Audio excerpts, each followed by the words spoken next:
सन 1940 केरल के कोल्लम जिला में स्थित पुनलूर नामक एक खूबसूरत और शांत शहर में तोमाचान और उनकी पत्नी मरियामा 4 साल से एक बच्चे के लिए लौ लगाकर प्रार्थना कर रहे थे।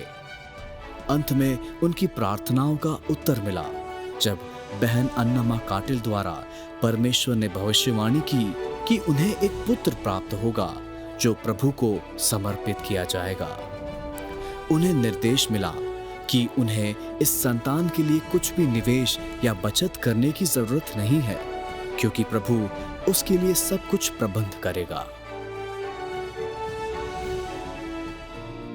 उस भविष्यवाणी की जीवंत पूर्तिकरण के रूप में 9 फरवरी 1944 को डॉक्टर थॉमस मैथ्यूज का जन्म हुआ। अपने शुरुआती वर्षों से यह स्पष्ट हो गया था कि जवान थॉमस एक प्रतिभाशाली युवक था जिसके पास ज्ञान के लिए एक अवर्णनीय और बौद्धिक गुण प्रदर्शित करने की प्रतिभा थी। हालांकि अपने शरारती व शोरगुल स्वभाव की वजह से उन पर रखी गई अपेक्षाओं को वे चुनौती देते थे। अपने स्वभाव के कारण उनकी मां लगातार ये याद दिलाती रही वे यीशु की शिक्षाओं को अपनाएं और अपने जीवन में आज्ञाकारिता का पालन करें, क्योंकि वो प्रभु के लिए समर्पित है। साल 1958 की गर्मी के मौसम में डॉक्टर थॉमस मैथ्यूज ने अधूरे मन से अपने दोस्तों के साथ एक युवा शिविर में भाग लिया। उन्हें क्या पता था कि ये साधारण सी दिखने वाली घटना उसके जीवन की दशा बदल देगी। शिविर के दौरान युवाओं को चेतावनी दी गई थी कि वे खतरनाक पंबा नदी से दूर रहे, क्योंकि उसके तेज बहाव से अनगिनत लोगों की जान चली गई थी। लेकिन अपनी आदतों के कारण उन्होंने उस चेतावनी पर जरा सा भी ध्यान नहीं दिया और अपने मित्र पापचन के साथ पानी में कूदने के लिए चल पड़े। 1958 റാന്നി MS ഹൈസ്കൂളിൽ വെച്ച് PYPയുടെ ഒരു ക്യാമ്പിന് ഞങ്ങൾ ഒരുമിച്ച് പോയിരുന്നു. ഏകദേശം 180 വിദ്യാർത്ഥികളുണ്ടായിരുന്നു. പള്ളിക്കയം എന്ന് പറഞ്ഞ റാന്നി പമ്പയാറ്റിൽ കുളിക്കാൻ പോയപ്പോൾ അവിടെ ഞങ്ങൾ കുളിക്കാൻ ഇറങ്ങിയപ്പോൾ പ്രിയ ജോയി അവിടെ ഇറങ്ങി ആ കയത്തിൽ പെട്ടുപോയി. जल्द ही मस्ती करना दुखद साबित हो गया जब दोनों धाराओं में बह गए और खुद को बचाने के लिए हाथ पांव मारने लगे। लेकिन तेज धाराओं ने युवा थॉमस को और आगे खींच लिया और वो घातक भंवर में फंस गया। इतिहास में कोई भी इस बेरहम भंवर से कभी बच नहीं सका था। जैसे ही वे डूबने लगे उन्हें अपनी माँ के शब्द याद आए, बेटा अगर तुम अपना दिल यीशु को दे दो तो वो तुम्हारा साथ कभी नहीं छोड़ेगा। तुरंत उन्होंने अपना जीवन यीशु मसीह को सौंप दिया और प्रतिज्ञा की कि यदि वे बच गए तो वो जीवन भर उसकी सेवा करेंगे। जैसे ही उन्होंने मन ही मन में ये प्रार्थना पूरी की, 2 हाथों ने उन्हें पकड़ लिया और सुरक्षित रूप से किनारे पर ले आए। कुरंगटू बेबीचान शिविर में थे जब उन्होंने नदी के किनारे हंगामा सुना। लोग इकट्ठा युवा लड़की को खतरनाक भंवर द्वारा खींचे जाते देख रहे थे। किसी ने भी नदी में कूदने की हिम्मत नहीं की, क्योंकि बरसों से उधर नदी के बहाव में खींचे गए व्यक्ति को बचाने की कोशिश हमेशा से ही व्यर्थ रही। लेकिन बेबीचान ने बिना कुछ सोचे समझे पानी में छलांग लगा दी और तैरकर युवा को बाहर निकाल लाए। उन्हें नहीं पता था कि वो भविष्य के एक महान अगुवे को मौत के घाट से निकाल रहे हैं, जो आगे चलकर हजारों लोगों के जीवनों में बदलाव लाएगा, कई किताबें लिखेगा और एक स्थायी विरासत तैयार करेगा। युवा थॉमस एक रूपांतरित व्यक्ति के रूप में पानी से बाहर आए। वे शिविर में वापस गए और सबके सामने गवाही दी कि कैसे परमेश्वर ने उनकी जान बचाई। उस सभा में उन्होंने सार्वजनिक रूप से अपना जीवन प्रभु यीशु मसीह के सुसमाचार और उसकी सेवा के लिए समर्पित कर दिया। त्रिवेंद्रम विश्वविद्यालय में अपनी कॉलेज की पढ़ाई छोड़कर थॉमस पास्टर PM फिलिप द्वारा संचालित एक बाइबल स्कूल में पढ़ने के लिए गए, जहां उनकी मुलाकात पास्टर KV फिलिप से हुई, जो राजस्थान में सेवारत थे। पास्टर KV फिलिप ने एक ऐसे राज्य में काम करने का अनुभव साझा किया जो विकास और शिक्षा के मामले में बहुत पीछे था। लोगों की दरिद्रता और आध्यात्मिक गरीबी थॉमस मैथ्यूस के दिल में गहराई से प्रतिध्वनित हुई, जिन्होंने राजस्थान में बसने और उनके लिए कुछ करने का संकल्प लिया। पास्टर PM फिलिप एक अभिषिक्त अगुआ और डॉक्टर थॉमस मैथ्यूस के आत्मिक पिता भी थे। उन्होंने राजस्थान में सेवा करने के फैसले पर इस जवान को आशीर्वाद दिया।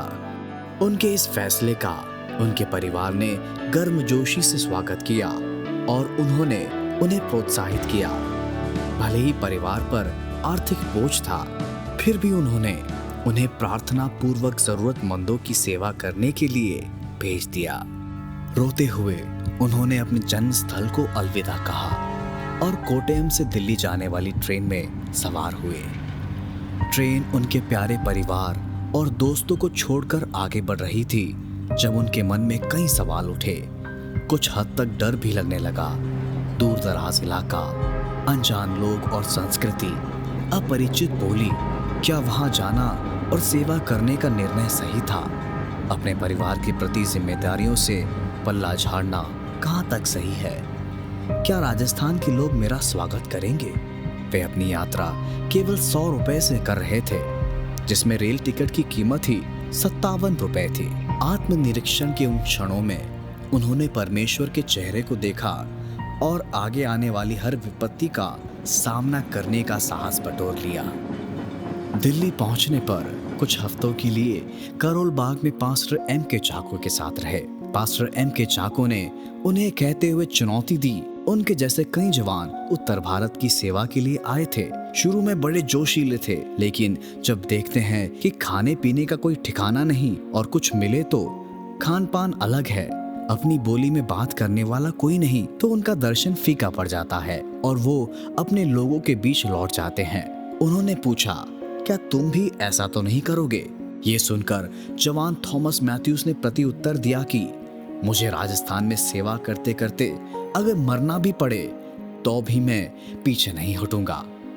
पादरी M.K. चाको ने युवक को फिर से चुनौती देकर कहा, अगर तुम्हारा निर्णय पक्का है तो तुम केरल का मुख्य भोजन चावल छोड़कर रोटियां खाना शुरू कर दो और मलयालम के स्थान पर हिंदी बोलना शुरू कर दो। उनके दिल्ली में रहने के 3 सप्ताह पूरा उन्होंने उस चुनौती को स्वीकारते हुए अंजाम दिया और अपने निर्णय में अटल रहे। 3 हफ्तों के बाद जब वे अपने गंतव्य स्थान पर पहुंचे तो उन्होंने अपनी आंखों से उस प्रतिज्ञा के प्रदेश को देखा जिसके लिए परमेश्वर ने उन्हें बुलाया था। खड़े खड़े प्रभु को धन्यवाद दिया और समर्पण को पुनः ताजा किया और दिल में ठान लिया कि ये वही स्थान है जहां मुझे जीवन के अंतिम सांस तक सेवा करनी है, चाहे कुछ भी त्याग करना पड़े। साथ साथ परमेश्वर के उस वचन पर पूरा भरोसा किया, जैसे कि लिखा है, जंगल और निर्जल देश प्रफुल्लित होंगे, मरुभूमि मगन होकर केसर की नाई फूलेगी, वो अत्यंत प्रफुल्लित होगी और आनंद के साथ जय जयकार करेगी। उसकी शोभा लबानोन की सी होगी और वो करमेल और शारोन के तुल्य तेजोमय हो जाएगी। वे यहोवा की शोभा और हमारे परमेश्वर का तेज देखेंगे। जैसे ही डॉक्टर थॉमस मैथ्यूस ने सेवा शुरू की, उन्होंने ध्यानपूर्वक उन जिम्मेदारियों और अवसरों का अवलोकन किया जो वहां के स्थानीय लोगों के लिए आशीर्वाद का कारण बन जाएगा। गरीबी, कठिनाई, अकेलेपन जैसी कई चुनौतियों का सामना करते हुए उन्होंने शिक्षा और निराश्रितों के उत्थान के लिए दिन रात कठिन परिश्रम किया। चुनौतियां काफी आई, लेकिन कभी हार नहीं माना।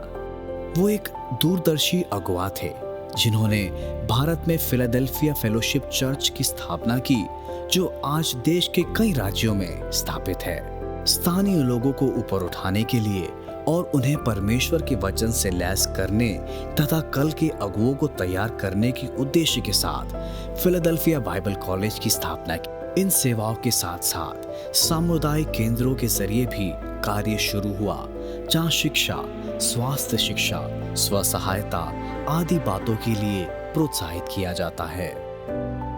इन सेवाओं के साथ उन्होंने व्यक्तिगत जीवन में विशेष उपलब्धियां हासिल की। उन्होंने विश्वविद्यालय में स्वर्ण पदक और अंग्रेजी में डॉक्टरेट की उपाधि प्राप्त की। आर्थिक कठिनाइयों के उन दिनों में सेवा को छोड़कर आराम के जीवन को अपनाने का कई मौके उनके सामने आए, लेकिन उनकी बुलाहट के प्रति सच्चे बने रहना उन्होंने चुना, जिसके लिए उन्होंने अपना जीवन समर्पण किया था। पास्टर थॉमस मैथ्यूस ने राजस्थान में जीने और मरने का संकल्प लिया था, और आज हम उनके स्थायी विरासत को देख सकते हैं। एक ऐसा व्यक्ति जिसने दूसरों के अनुसरण के लिए मार्ग को रोशन किया। उन्होंने आशा और प्रेम का संदेश फैलाया, और वर्षों बाद उन्हें विश्वास के वीर पुरुष के रूप में याद किया जाता है, जिनका प्रबल संकल्प और समर्पण पीढ़ियों के लिए प्रेरक है।